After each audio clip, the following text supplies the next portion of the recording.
آج جمعہ مبارک وہ مبارک دن ہے جو تمام دنوں کا سردار ہے، اور بھارتی اور پاکستان کے اندر محرم الحرام کے دنوں کے اندر ہمارے پیارے آقا مولا ہمارے سردار حضور سرور کائنات حضور رحمت للعالمین حضرت محمد مصطفیٰ صلی اللہ علیہ وآلہ وسلم کی شان کے اندر گستاخیاں ہو رہی ہیں۔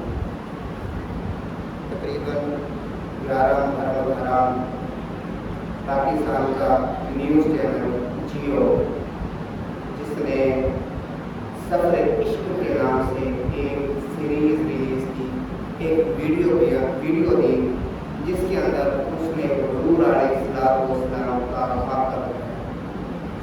حضور علیہ السلام کا ایک جسم دکھایا، کسی اور کا جسم دکھا کر یہ کہا کہ یہ جسم حضور علیہ السلام کا جسم ہے۔ معاذ اللہ، یہ حضور علیہ السلام کی شان کے اندر کتنی بڑی گستاخی ہے۔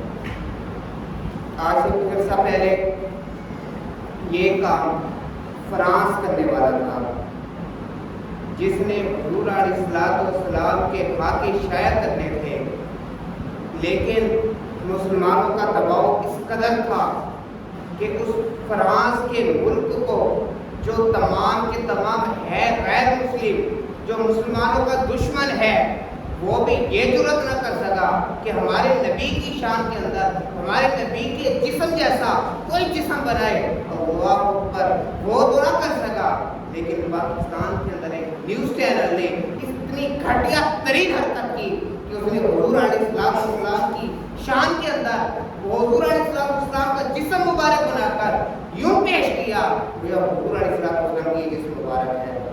اللہ اکبر کبیرہ۔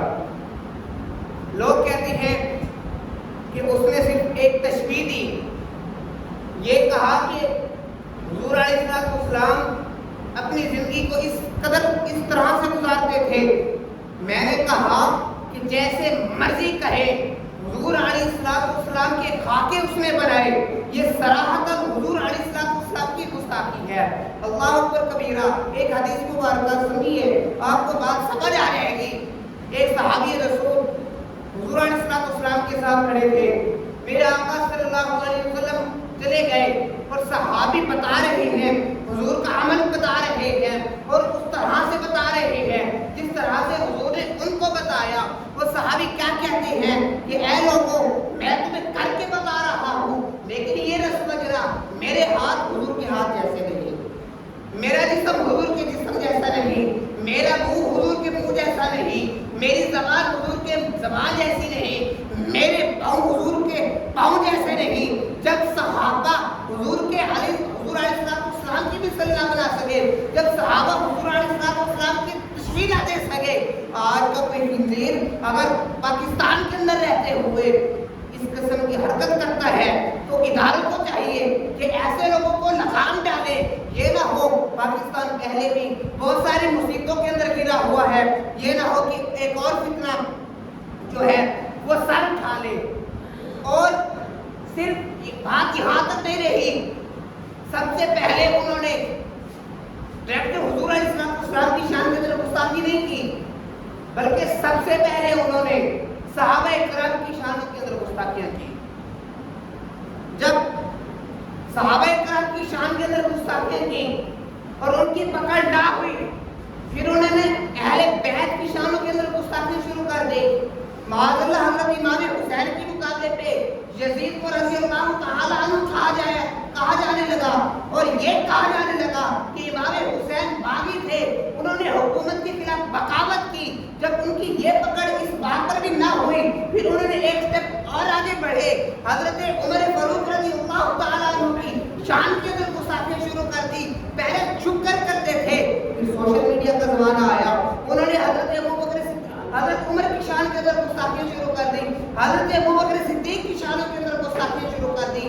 جب انہوں نے یہ دیکھا کہ یہاں پر ہمیں پکڑ نہیں ہو رہی، ہم نے حضرت ابوبکر صدیق کی شان کے اندر بھی گستاخیاں کی، ہمیں کسی نے کچھ نہیں کہا، ہم نے حضرت عمر کی شان کے اندر بھی گستاخیاں کی، ہمیں کچھ نہیں کہا گیا، ہم نے حضرت عثمان کی شان کے اندر گستاخیاں کی، ہمیں کچھ نہ کہا گیا، ہم نے حضرت امیر معاویہ کی شان کے اندر گستاخیاں کی، ہمیں کچھ نہ کہا گیا۔ جب انہوں نے یہ دیکھا کہ یہ ہمیں کچھ نہیں کہہ سکتے، پھر انہوں نے حضور علیہ السلام کی شان کے اندر یہ سٹیپ بائی سٹیپ چلتے رہے، سیڑھیاں در سیڑھیاں چڑھتے رہے۔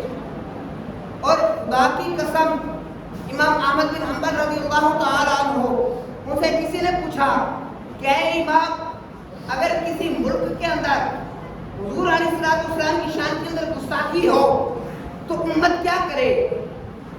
انہوں نے کہا کہ امت ان کے خلاف جہاد کرے۔ جو حضور علیہ السلام کی شان کے اندر گستاخی کرے، امت ان کے خلاف جہاد کرے۔